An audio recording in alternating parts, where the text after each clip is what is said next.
So eto na nga po, ang ganda ng balita natin ngayon. Catherine Bernardo inamin ng tunay niyang nararamdaman kay Alden Richards. Eto na nga ang sinasabi natin na tunay na pag-ibig nila o ng Kat din. And bago natin yan ipagpatuloy, kaibigan, huwag po munang kakalimutan mag-like and subscribe.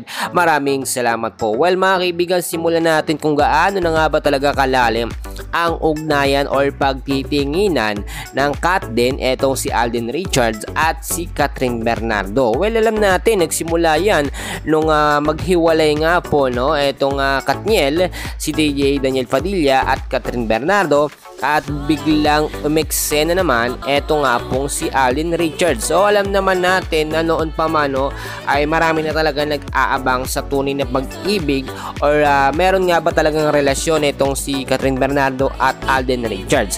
Napakarami po nating nakuhang update at pagpapatunay. Example ko lang mga kaibigan, sa Hello Love Again nila, no, o movie nila last year lamang, nakapagtalayo ng 1.4 billion mga kaibigan pesos, no, na sa takilya.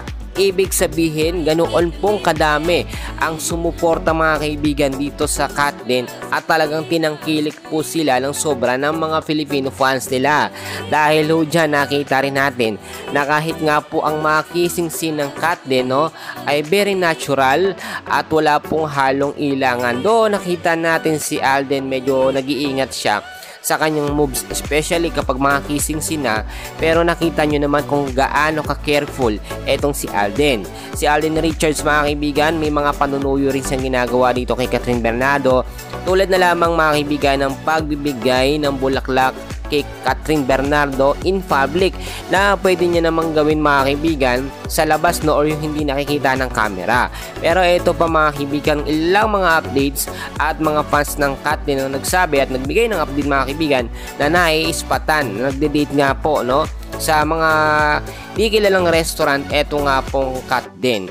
Ito yung sinasabi ko sa inyo, dating outside the taping mga kaibigan or sa labas po ng kanilang trabaho. Ibig sabihin ko mga kaibigan, yung kanilang level po ng pag-uugnayan or intimate na relationship mga kaibigan, hindi lamang bilang magkaibigan, bagkus mag-lovers na nga po. Though hindi pa naman talaga nila officially ina-announce na mag-on or mag-boyfriend at girlfriend sila, kasi maraming nagsasabi at maraming naninira dito kay Alden may mga issue. Tulad na lamang na hindi nga daw po pwedeng magustuhan ni Alden etong si Catherine dahil nga iba daw ang gusto ni Alden, which is alam naman natin hindi totoo yun at tunay talaga na lalaki etong si Alden Richards. Sa pagkakataong ito, marami pa tayong kaganapan. So dyan lang kayo, and please huwag kalimutan mag-like and subscribe sa ating YouTube channel. Maraming salamat po.